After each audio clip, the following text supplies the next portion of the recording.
Should you work for money or borrow it? Borrowing money can be a great strategy for building wealth, and it's definitely something that I've been thinking about a lot more recently. Throughout my early 20s, I worked a lot of jobs that I didn't really enjoy, and I worked these jobs to build up savings that I could invest in assets like Bitcoin. But now that I'm sitting here in my later 20s, and I have some Bitcoin and assets accumulated, I've been thinking a lot more about borrowing money because working for money is great. It teaches you a lot of things, but at the same time, sometimes you have to work jobs that you don't like. It takes a lot of time and energy to work for money. And if you can borrow money and find an investment that is returning you more than that interest you're paying from borrowing, that can be a great strategy. And when we look at some of the most successful people and successful companies in the world today, they built their wealth by borrowing money. So we're going to be talking about this strategy of using debt to build wealth in this video. Before I do get into it, please make sure to like the video and also subscribe to the YouTube. Really appreciate your support. I'm also going to put a QR code down below for a Bitcoin tip. So if you want to support the channel, feel free to leave me a little tip. Now let's get into it. The concept of using debt to build wealth is actually pretty simple. Let's say you take out a loan with a 5% interest rate and you find an investment that is yielding you 10% a year.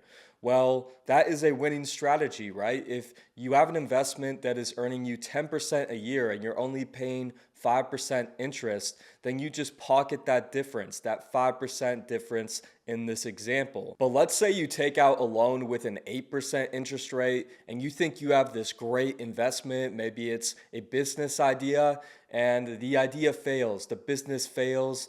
Then you just have this debt that you have to pay off, but your investment failed, right? So you don't have the money to pay off this debt, and you may have to go into more debt, and you can go down, this spiral of having to take out more debt to pay off your previous debts, and your debt can build up, and it can be a big problem. So when you're using debt to build wealth, it's very important that you do your due diligence and that you have an investment that is going to earn you a higher return than that interest you're going to pay. And you have to make sure that you're going to be able to pay off this debt. You can't become over leveraged. Another important thing to think about when it comes to debt is the timing and the interest rate environment. When interest rates are higher, that means there's more risk out there, right? It means that you're going to have to pay a higher interest expense. It also means that the economy is in a tighter position. When interest rates are higher, it's more difficult for people to refinance. And in this economy that is really built around debt, when rates are higher, it typically leads to defaults. When we look at the current interest rate environment, the Fed funds rate is between 4.25% and 4.5%. The 30-year fixed mortgage rate is averaging around 6.65%. And the interest rate for a 2-year unsecured loan is around 12.32% on average. So I would say rates are a little bit high right now. Now, if the combination of higher rates, tariffs, and budget cuts does send the US into a recession and we see the markets tank, at least in the short term, this could present a great borrowing opportunity. Typically, when the US heads into a recession, what happens to interest rates? We see them fall. If we look at this visual here, it shows the relationship between the federal funds rate and recessions. In the visual, the gray shaded area shows recessions, and that red line is the federal funds rate. And as you can see, since around 2022, the federal funds rate has been hiking up very fast, and with it around 4.25% to 4.5%, with interest rates pretty high, with the introduction of tariffs and the Doge team. It makes sense that we could hit a pullback here in 2025 and we could head into a recession. Now, Some people think that's going to happen. Other people think that we are going to see liquidity rise soon and asset prices are going to continue to head higher. But typically, anytime we've seen the federal funds rate rise up fast and hit a peak, we see a recession after. And as you can also see in this chart, around 2020, when we got hit with COVID, which was an unexpected catalyst for the economy, it did put us into a mini recession. Now, the government took us out of that recession pretty quick with stimulus, but when we got hit with COVID and the economy shut down briefly, we saw interest rates fall and we also saw asset prices fall, and it presented a great opportunity for people to borrow money. The interest rate environment in 2021 following COVID looked a lot different. The federal funds rate was around 0%. The 30-year fixed mortgage rate was averaging around 2.96%, so a lot lower than the 6.65% 30-year fixed mortgage rate we're seeing today. So really, following this COVID crash, this was a pretty good opportunity to use debt to build wealth. Interest rates were lower, we saw asset prices fall down, and asset prices have ripped following that crash. So really, when there's a market crash, that is a good time to utilize debt to build wealth because interest rates are low. You're paying a lower interest expense if you take out a loan during this period, and asset prices are a lot lower. The economy is in a period of recovery. One of the main ways that people use debt to build wealth is they buy a home, and they do this for a couple of reasons. A lot of people have this dream of buying a home and raising a family, and that's awesome, right? That's a good life right there. But they also want an asset that is going to store their wealth and an asset that is going to continue to appreciate. And historically, people who have invested in real estate have done pretty well. Home prices have continued to rise. We can actually go ahead and take a look at a chart here, and it shows the median sales price of homes in the US over the past 50 years or so, since 1970. And as you can see, they've continued to rise. If we look at the year 2000, it looks like the median sales price for a home was under $200,000. It's risen to above $400,000. So a home is a great idea if you want to, raise a family, live that American dream, but it is also a good investment. Buying a home without taking out a loan is pretty difficult for most people. Most people don't have $400,000 just sitting around to buy a house. So by borrowing to buy a home, it gives people an avenue to have this American dream. There are some other benefits. For one, when you're renting, right, you're paying this rent every month, and that rent just kind of goes away, right? Whereas if you're buying a home and you're paying this interest, at least that interest is, going towards this asset that is going to continue to appreciate. A lot of people also just invest in real estate who aren't looking to live in that real estate. You can take out a loan to invest in real estate and then rent it out, and you can use that rental income to pay off the interest. So historically, a lot of people have parked their cash in real estate, and it has been a good store of value because of that scarcity of real estate. If there's a nice town and you own a home and lots of people want to live there, it pushes the price of real estate up. So real estate can be a good investment. I think it's been a little bit overinvested in over the past couple of decades here, just because the money has been depreciating away so fast and people have just kind of like thrown their money into real estate. But people are always going to want a home, and people need shelter. It is one of those necessities. So real estate has historically been a good investment. Now let's look at some examples of how people have successfully used debt to build wealth. And we'll also look at some examples of how people have irresponsibly used debt and how it has kind of fallen apart on them. A great example of someone who successfully used debt to build wealth is Elon Musk with Tesla. In 2010, Tesla, was in their beginning stages. They were near around the time of their IPO, and we were following this 2008 financial crisis. Tesla was looking a little short on cash, and they were able to get a loan from the Department of Energy that was pretty good.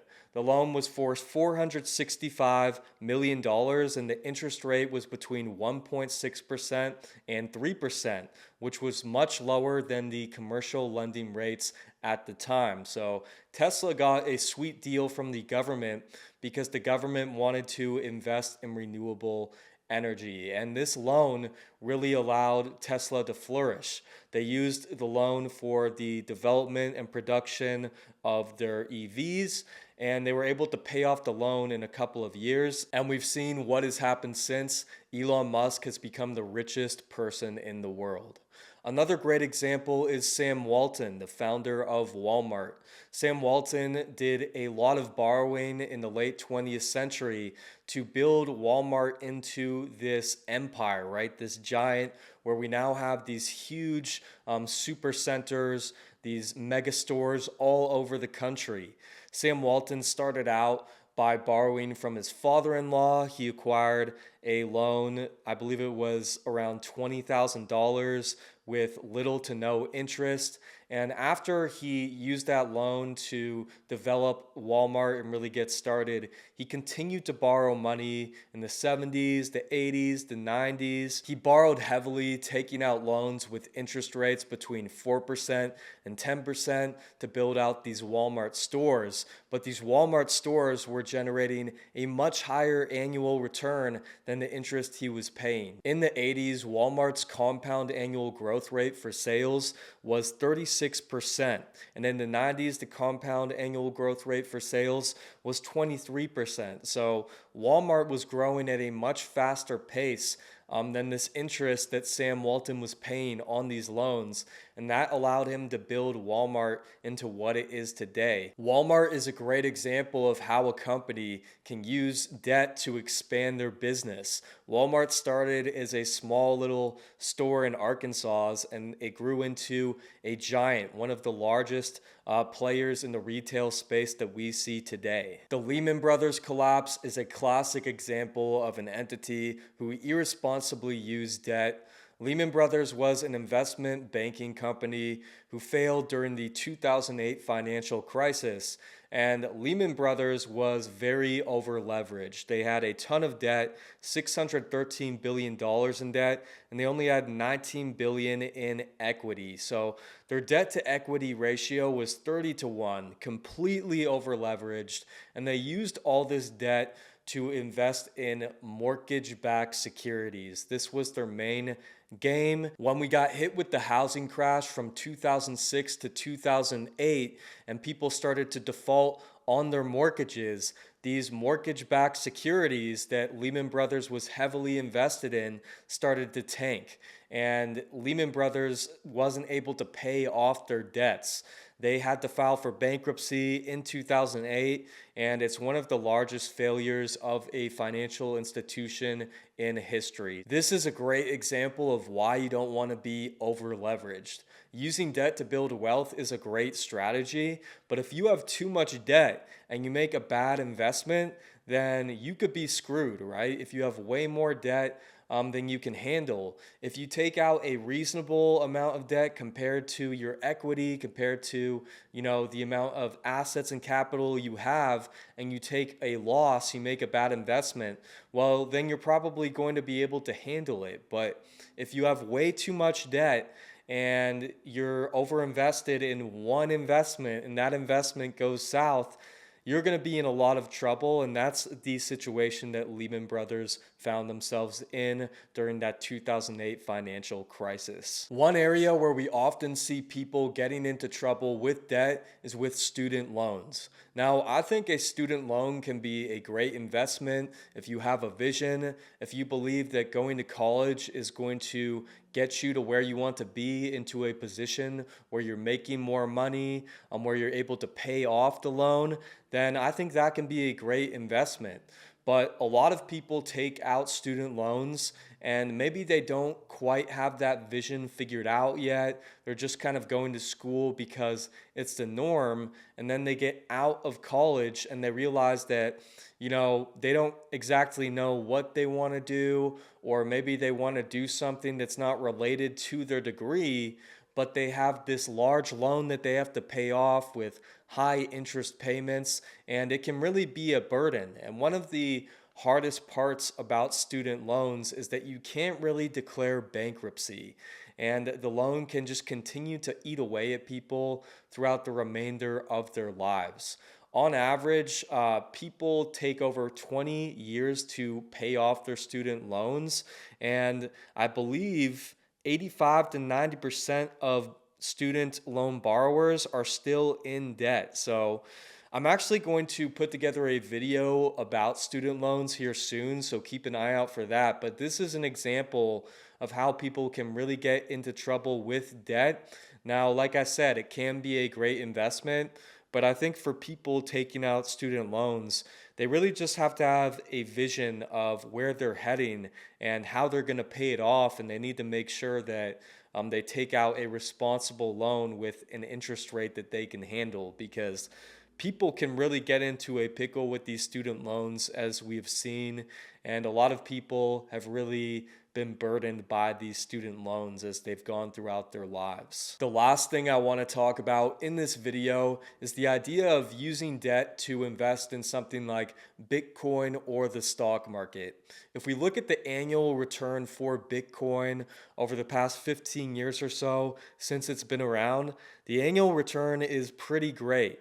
The compound annual growth rate for Bitcoin since 2010 is 61.5%. Bitcoin has gone from 9 cents to around $80,000 per Bitcoin. And it makes me think, if we see Bitcoin continue to grow and give annual returns half as good as the compound annual growth rate has been, then that is going to be a winning investment. And for someone like me, who is a true believer in Bitcoin and believes that Bitcoin is kind of replacing the existing fiat system with the dollar, then to me it makes sense to borrow the money that is depreciating away and that will eventually go extinct, the dollar, and investing it into Bitcoin, the new base layer for a new monetary system.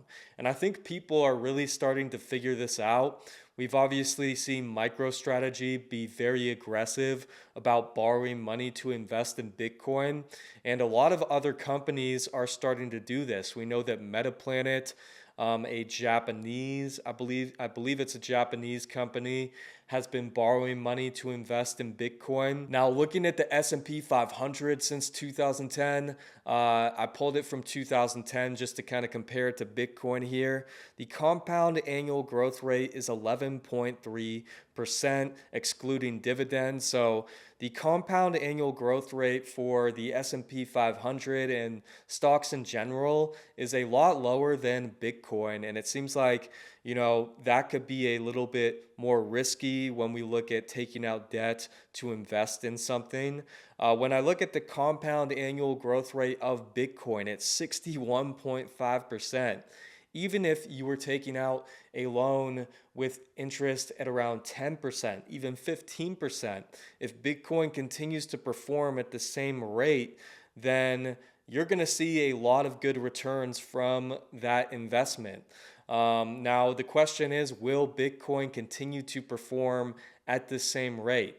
Obviously, Bitcoin going from around nothing to, $100 over those first couple of years, that's a huge compound annual growth rate. And that's something you have to take into account here when looking at the total compound annual growth rate over the past 15 years. But I personally think Bitcoin is going to continue to grow, and I think it's going to continue to eat into other monetary assets, whether that be fiat currencies, government debt, real estate, gold. And I think a lot of people are going to copy this strategy that MicroStrategy, or I guess they're now called Strategy, has laid out. So it's definitely something that I'm thinking about. And I think that we will see a lot more people doing this as we head into the future and Bitcoin adoption continues to grow. I want to cap off this video by emphasizing that this is not financial advice. This content is created for entertainment purposes only. And when it comes to dealing with debt, definitely do your own research. That's going to wrap it up for this one. If you didn't like and subscribe, please make sure to do that now. Thanks for watching. I'll be back soon.